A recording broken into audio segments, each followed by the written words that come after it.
l'auteur. Ouais. Comme il vous a été rappelé, le titre qui m'a été proposé pour cet enseignement est Adoration et miséricorde dans l'Évangile à l'école de Marie-Madeleine. Il y a quelques mois apparut la bulle d'indiction de l'année de la miséricorde qui commencera à Rome le 8 décembre de cette année. Et dans ce texte, à peu près tous les textes parlant de la miséricorde ont été cités, sauf, si j'ai bien lu, sauf un qui me paraît personnellement le plus important de tous, mais où n'apparaît pas le mot miséricorde, mais où elle est présente. Et je voudrais vous lire ce texte, d'autant plus que dans ce passage de l'Évangile de Jean, chapitre 19, versets 25 à 37, Marie-Madeleine est présente comme cela nous fut rappelé hier soir, avec brio. Jean 19, 25 et suivant. Près de la croix de Jésus se tenait sa mère. On ne cite pas son nom, mais nous le connaissons. La sœur de sa mère, Marie. La manière la plus simple de comprendre, c'est que Marie est la sœur de la mère de Jésus. Ce qui est un indice de plus pour penser que le mot sœur a un sens plus large que ce mot-là dans nos langues modernes, désigne une parenté proche, une cousine. Ou alors il faut penser que Jean a cité la sœur de sa mère sans donner son nom, et que Marie, femme de Clopas, est déjà une troisième personne. Gardons la lecture habituelle, près de la croix de Jésus se tenait sa mère, Marie donc, la sœur de sa mère, une parente proche, Marie, femme de Clopas, et Marie de Magdala. Voyant sa mère et près d'elle le disciple qu'il aimait, Jésus dit à sa mère, « Femme, voici ton fils. » Puis il dit au disciple, « Voici ta mère. » Et à partir de cette heure-là, le disciple l'a pris chez lui. Femme. C'est la deuxième fois que dans l'évangile de Jean, Jésus s'adresse à Marie, sa mère, non pas en lui disant maman, mais en l'appelant solennellement femme. Parce que dans ce passage-ci, comme dans le premier que j'évoquais à l'instant, et qui est Jean chapitre 2, versets 1 à 12, les noces de Cana, Marie est plus que Marie. Elle n'est pas seulement la mère de son enfant Jésus, mais elle est destinée à devenir la mère de tout disciple, à devenir la mère de toute l'Église et à terme de toute l'humanité. Et aux noces de Cana, elle est présente pour symboliser, par sa présence personnelle, l'Église qui va être l'épouse de Jésus. Car Jésus est le nouvel Adam, l'Église sera la nouvelle Ève, et la nouvelle Ève est ici représentée, aux noces de Cana, elle est représentée par Marie, qui en ce sens est l'Ève nouvelle, la femme nouvelle, l'avenir de l'humanité, d'où le langage solennel femme, que me veux-tu? Quand Marie propose à Jésus de faire quelque chose pour cette noce qui tourne court, l'évangile de Jean n'accorde pas beaucoup d'importance dans ce passage, dans le chapitre 2, versets 1 à 12, pas beaucoup d'importance à ce petit couple de Cana, on ignore tout. Ils sont là pour Jean, c'est un écrit qui est bourré d'intention théologique. Il symbolise la première alliance, celle de Dieu avec son premier peuple de l'alliance, Israël. Il y a quelques petits détails qui nous le rappellent. Il y avait là 6 jarres à remplir d'eau pour la purification des Juifs. Il s'agit bien de la première alliance. Elle a joué son rôle, un rôle de préparation, et un rôle qui demeure encore aujourd'hui. Allez lire les chapitres 9 à 11 de la lettre de Paul aux Romains, l'appel de Dieu sans repentance. Mais son premier rôle est terminé et son vin est arrivé. Ils n'ont plus de vin. La première alliance est à bout de course. Et Jésus, lui, il est en sa personne l'alliance nouvelle et éternelle. En lui, Dieu et l'humanité sont mariés pour l'éternité. Un mariage totalement indissoluble. Il y a une personne divine qui est un homme pour l'éternité. Et ces noces nouvelles, cette alliance nouvelle et éternelle, on l'entend à chaque consécration, elle va être scellée sur la croix. Le lit nuptial de la nouvelle alliance, c'est la croix glorieuse. C'est l'heure avec un grand H, c'est l'heure où l'alliance entre Dieu et les hommes en Jésus sera scellée dans le sang du crucifié sur sa croix, bientôt glorieuse et déjà glorieuse. Et donc Jésus répond à Marie, « Que veux-tu, femme? Mon heure n'est pas encore venue. Je n'en suis pas encore, je ne suis pas encore rendu à l'heure de la croix. » Marie ne se laisse pas désarçonner, faites tout ce qu'il vous dira. Ce que femme veut, Dieu veut. Et à la demande de Marie, Jésus va anticiper l'heure. Il fait verser de l'eau destinée en principe à la purification des Juifs, un rite de l'ancienne alliance, et la change en vin. Le vin donné à l'avance des noces définitives, du vrai mariage. Les vraies noces de Cana, c'est en préfiguration des noces de Dieu avec une humanité en Jésus. Et ce vin est surabondant et ce vin est capiteux. Il est d'excellente qualité. On n'est pas encore à la croix, mais à la demande de la nouvelle Ève, le nouvel Adam accomplit un signe qui préfigure son mystère pascal, son humiliation et sa gloire. Jean, quand il compose ce récit de la mort de Jésus, je reviens au chapitre 19e, évidemment il se souvient du chapitre 2e. Et cette scène de Cana éclaire ce dialogue, voyant sa mère et près d'elle le disciple qu'il aimait. Jésus dit à sa mère, « Femme, voici ton fils. Désormais tu n'es plus seulement la mère à moi, mais tu es la mère du disciple bien-aimé et en lui de tout disciple. Et tout disciple devra accueillir Marie.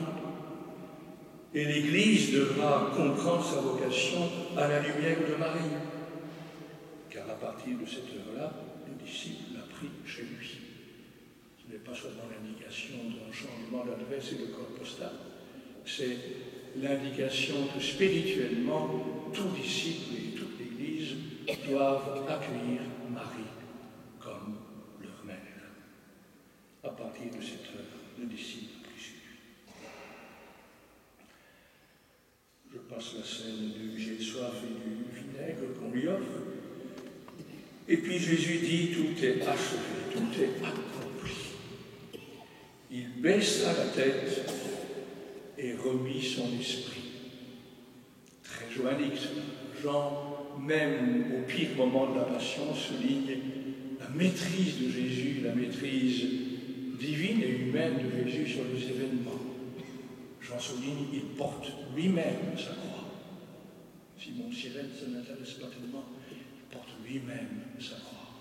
Et ici, alors que normalement on meurt, on rend son dernier souffle, et ça a comme conséquence que la tête tombe vers le bas, ici, il baissa la tête et il remit l'esprit. Comme si l'acte suprême de son dernier souffle et de sa mort était encore un acte libre. Et parédokentoknevma, en grec, ça signifie il rend son dernier souffle, mais ça peut se comprendre aussi, il fait le don de l'esprit. Jean ramasse dans le Vendredi Saint tout le mystère pascal, la Pentecôte y comprise. C'est déjà la Pentecôte qui commence, il remet son esprit. C'était le jour de la préparation, donc ça veut dire la veille du sabbat, la parascavie, la parascève. Et le sabbat commençait avec le coucher du soleil. Dans ces pays-là, environ de 6 heures du soir. Et les corps ne pouvaient pas rester en croix. Il fallait détacher les corps des croix au moment où le sabbat allait commencer. D'autant plus que ce sabbat était un jour de grande solennité puisqu'il coïncidait avec la Pâque. Donc cette année-là, la Pâque, c'était le jour de la pleine lune. Et le jour de la pleine lune, c'était le samedi. Cette année-là, c'était un samedi. C'était le samedi 8 avril de l'an 30, suivant notre calendrier actuel. Et donc la veille au soir, c'était non seulement le début du sabbat, mais c'était le début des célébrations pascales. Donc ce jour était particulièrement solennel. Donc c'est comme cela qu'on sait avec une quasi-certitude que Jésus est mort le 7 avril, la veille de la Pâque, de la pleine lune du 8 avril, parce qu'on sait astronomiquement que ce jour-là, la pleine lune était un samedi. C'est aussi le cas en 33, mais 33 est une date trop tardive. Donc Jésus, on peut le dire avec quasi-certitude, est mort le 7 avril de l'an 30, ressuscité le 9 avril. Ce sabbat était un jour de grande solennité. Les Juifs demandaient à Pilate qu'on leur brisât les jambes et qu'on enlevât les corps. Un crucifié négociait pour survivre entre la douleur des endroits où il était cloué ou lié et la nécessité de respirer. Et quand on voulait qu'il meure vite, on leur brisait les jambes pour que, ne pouvant plus s'appuyer, ils ne puissent plus non plus respirer et donc étouffer en quelques minutes. Les soldats vinrent donc et brisèrent les jambes au premier puis au second de ceux qui avaient été crucifiés avec lui. Arrivés à Jésus, ils le trouvèrent mort. Ils ne lui brisèrent pas les jambes, mais l'un des soldats, de sa lance, lui perça le côté, et aussitôt il sortit du sang et de l'eau. On pourrait dire que c'est banal. Pour s'assurer, le soldat constate qu'il est déjà mort, il faut être sûr, on va quand même lui transpercer le corps d'un coup de lance. Il coule de la blessure du sang et de l'eau. Mais après ce rapport en soi banal, quelle solennité à partir du verset 35. Celui qui a vu en rend témoignage, un authentique témoignage, et celui-là sait qu'il dit vrai, pour que vous aussi vous croyiez. Car cela est arrivé pour que s'accomplisse l'Écriture, on ne lui brisera pas un os. C'est une citation d'Exode, au chapitre 12, verset 46, où on précise que quand on mange l'agneau pascal, il ne faut pas le bouillir, il ne faut pas le cuire dans l'eau, il faut le rôtir et ne briser aucun de ses œufs. Et comme Jésus est le véritable agneau pascal, Jean cite, à l'occasion du fait qu'on n'a pas brisé les jambes de Jésus, on ne lui brisera pas un os. Ailleurs, l'Écriture dit encore, ils regarderont celui qu'ils ont transpercé. C'est une citation d'un texte un peu mystérieux, très beau, qui se trouve dans le prophète Zacharie, chapitre 12, verset 10. Et donc nous sommes invités à regarder celui que nous avons transpercé. Comme Marie-Madeleine l'a fait, certainement, avec les autres femmes qui étaient là présentes et quand même un disciple d'après Saint Jean qui était présent. Mais sinon 3 femmes et 3 maris. 3 maris. Très différentes. Marie l'Immaculée, Marie de Magdala, la pécheresse pardonnée, et j'allais dire une Marie comme vous et moi, une Marie ordinaire appartenant aux classes moyennes de la féminité et de l'humanité. Donc pourquoi cette solennité? Donc, ce texte est bourré de réminiscences qui vont nous éclairer sur cette scène comme étant la scène par excellence de la miséricorde. Et invitant à l'adoration, ils contempleront celui qu'ils ont transpercé. Jean, quand il écrit ce texte, se souvient, et avec une très grande évidence, il se souvient de Ézéchiel 47. Vous pourrez aller lire ce texte, les versets 1 à 12. C'est un texte splendide, mais je vais le résumer, pour ne pas être trop long. C'est un texte où Ézéchiel, qui était un grand visionnaire, se trouve en exil avec son peuple en Mésopotamie, dans l'Irak actuel, donc assez loin de Jérusalem.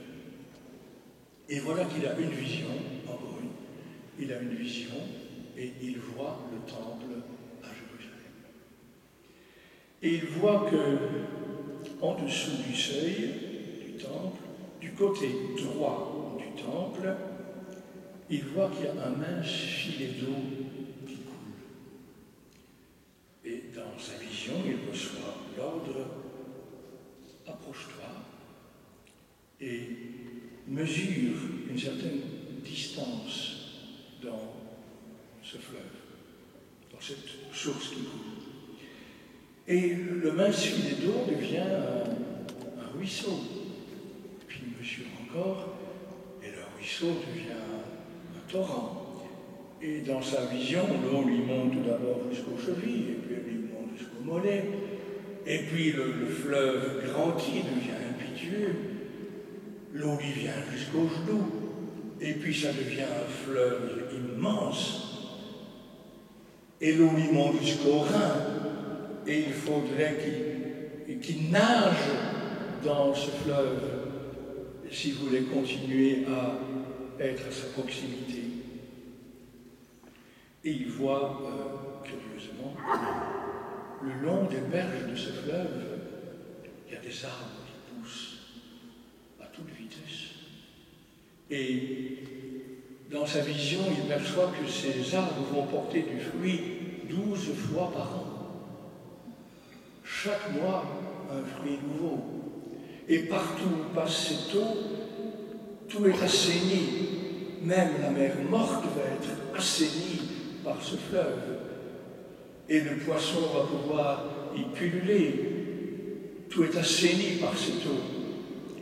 Et les feuilles des arbres qui croissent à cette vitesse encore sont capables de guérir les nations païennes. Alors Jean se rappelle cela, une petite source qui devient un grand fleuve, une petite source coulant du côté droit du temple. Alors il se souvient de ce qu'il a raconté au chapitre 2, juste après les noces de Cana. Il y a la scène au verset 13 à 22 où Jésus chasse énergiquement les marchands du temple. Ôtez tout cela d'ici, ne faites pas de la maison de mon Père une maison de trafic. Le zèle de ta maison, Seigneur, me dévorera. C'est ici, penserons à ce verset du psaume. Jésus est dévoré par le zèle pour la maison de Dieu. Et alors on lui demande, les autorités religieuses, lui demandent mais qui t'a donné autorité pour faire la police dans le temple? De quel droit fais-tu cela? Il fallait effectivement qu'il y ait quelque part dans le temple des gens qui vendent les animaux qu'on allait immoler. Et comme il y avait des gens qui venaient de 36 pays différents, il fallait aussi avoir des changeurs. Mais cela avait envahi de plus en plus l'espace dans le temple. Il y avait primitivement un espace bien réservé, mais ça avait débordé comme il est habituel. Et donc Jésus bouleverse tout cela. Et quand on lui demande quel signe fais-tu, pour justifier une telle autorité, Jésus répond, détruisez ce temple et en 3 jours je le rebâtirai. Alors comme souvent les gens, les auditeurs comprennent à un autre niveau que celui où Jésus veut se situer. Ils croient qu'il parle, que Jésus parle du temple de Pierre, qui avait été restauré assez récemment. Et la restauration avait, d'après le texte, sur le plan historique, il y aurait des remarques à faire, mais enfin, comment? Il a fallu 46 ans pour restaurer ce temple, et toi, tu vas le détruire, et en 3 jours, tu vas le rebâtir. Mais notre évangéliste, lui qui a compris cela bien plus tard, il parlait du temple de son corps. Que désormais, le temple de la première alliance a joué son rôle, mais son rôle est périmé en quelque sorte. Et d'ailleurs, le temple va, 40 ans plus tard, être détruit presque de fond en comble par les armées de Titus lors de la prise de Jérusalem. Le véritable temple, désormais, c'est Jésus lui-même, en lequel, comme dit Paul aux Colossiens, en lequel habite corporellement la plénitude de la divinité. Dans l'humanité de Jésus, habite corporellement la plénitude de la divinité. Et c'est de cela que Jésus parlait. Pensez aussi à son heure, à l'heure du mystère pascal. Détruisez ce temple, et en 3 jours, le 3e jour, je le rebâtirai. Mort et résurrection. Et donc là, je reviens au chapitre 19, la conviction de Jean, c'est que le petit flux d'eau qui suintait du côté droit du temple, du véritable temple, qui n'est plus celui de Jérusalem, mais qui est Jésus en personne, cette petite source d'eau est appelée à devenir un grand fleuve. Et en passant, j'attire votre attention sur le fait que la plupart des crucifix ou des représentations de la croix, vous verrez toujours la plaie du côté, non pas à gauche, comme nous l'aurions pensé spontanément, le cœur de Jésus transpercé, le Sacré-Cœur, parce que notre cœur, en principe, il est à gauche, mais on représente toujours la plaie du côté, presque toujours, c'est rare autrement, la plaie à droite, en référence au côté droit du temple d'où coule la source. interpréter ça littéralement, où vous imaginez que le coup de lance entre par le côté droit et atteint le cœur à gauche. Mais c'est appelé à devenir un grand fleuve. Et ce fleuve, on le voit couler par anticipation dans la scène de la rencontre avec la Samaritaine, au chapitre 4 de l'évangile de Jean, les versets 13 à 14.